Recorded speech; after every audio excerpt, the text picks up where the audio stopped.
Hello everyone, welcome to Movie Talk. Today I'm going to be talking about The Creator, written and directed by Gareth Edwards, also written by Chris Weitz. I don't know, I think it's German, it's a hard name to pronounce. Starring also John David Washington, he's known for Tenet from Christopher Nolan, Gemma Chan and Ken Watanabe. I have no idea how to pronounce these names, okay? And this movie was launched on 28th of September of this year, of course, and I only watched this yesterday.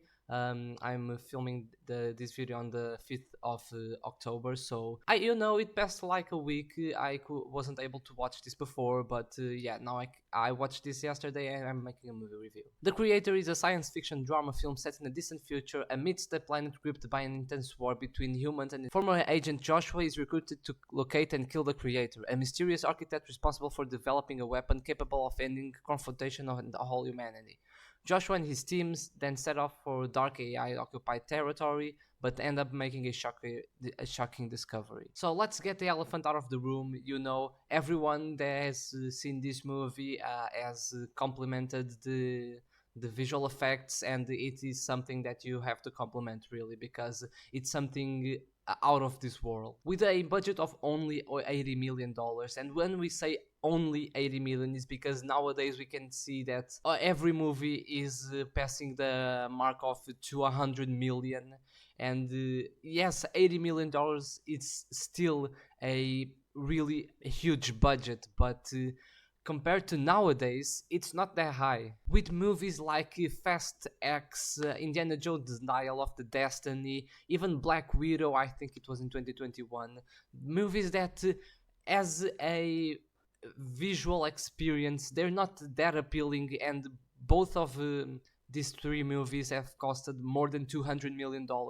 The Creator had a really hard thing to do, that was bring these visual effects, because every single shot in this movie has something of visual effects basically, but not just visual effects as CGI, also post-production scene things and all of that kind of stuff. But one thing that I loved it was seeing that they were actually going to the locations, and of course they're not going to put explosions in the real world, but the fauna of the area, like the cabins, the houses, it's all practical effects, so it's something that elevates the movie even more. Unfortunately, it has already passed like a week or two, and this movie hasn't really got much attention from the public, and it has been not great in the box office. The movie costed, as I said, $80 million, and has only made 35 million on the worldwide box office, which is something that they were probably not expecting. They were probably expecting more money, but I think that with time they will get to make some profit. It's a movie for the audience. It's a movie that elevates the visual effects. It's a movie with action, things that people like. But after the visual effects, this movie doesn't have much of an essence. The story is interesting, but there are a lot of plot holes and things that don't make any sense. The thing that we must talk really good about the movie is the visual effects, but I loved the creation of this world, of this dystopic future. That is, the movie is in 2065, if I'm not mistaken, and they make a future with really great ideas and things that are really interesting, appealing to the eyes, and they are getting a lot of references from other future movies like Blade Runner. They have had a really great influence by Blade Runner, we can see in this movie. But after that, the story about the war between AI and humans is not perfect, of course, but I think it's at a interesting level. But it's the story itself, the story about the screenplay, about the script. It has a lot of stuff that doesn't make sense. It has a lot of cliche generic moments, and it has a lot of things that when you see it, you're like, why did this happen? And yeah, this kind of stuff, the protagonist, Joshua, John Denzel Washington, he talking about John Denzel Washington, people were saying when Tenet came out that he wasn't such a great actor, And yeah, I agree, he's not amazing, but he does deliver. And in this movie, we can see that he's not an amazing actor. Of course, he's not like Brad Pitt. He's not like Al Pacino. He's not one of the best actors of all time. But I mean, he's decent. He's good. Like, I don't see why people hate it on him so much. But after all of this stuff that I've talked good about, when you are watching the movie on the big screen and without visual effects, the sound of the movie is amazing, impeccable. This movie is probably going for the Oscars of these technical terms like visual effects, sound, maybe even cinematography. These two, like visual effects and sound, it's definitely going for at least a nomination in the Oscars. But after that, when you are watching the movie, when you are thinking about the movie, like a lot of stuff doesn't make sense, a lot of that stuff doesn't captivate the viewer.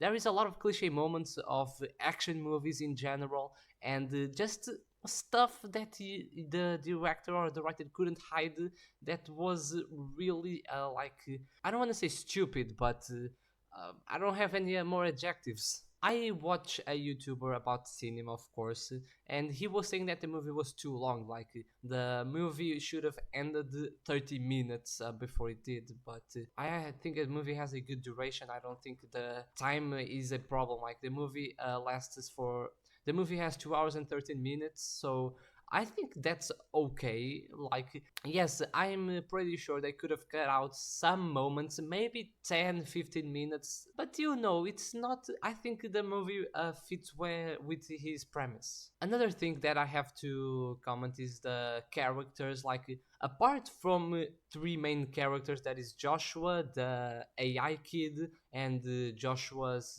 wife, that really just appears like 5 minutes in the movie, but you know apart from these three characters, like, the other characters are just there to be killed. Basically, they introduce a lot of characters just to die 10 minutes later. Everyone can see that that was the purpose. Like, they can't hide. They try to make a emotional connection with some characters, but it doesn't work because it's like 5 minutes of trying to introduce a character and then they die already. Characters' decisions, script facilitating a lot of stuff, things that go well to the protagonist just because it's the protagonist. Like, there are a lot of flaws in this movie, and the script can't hide that. There's a lot of stuff that doesn't make sense.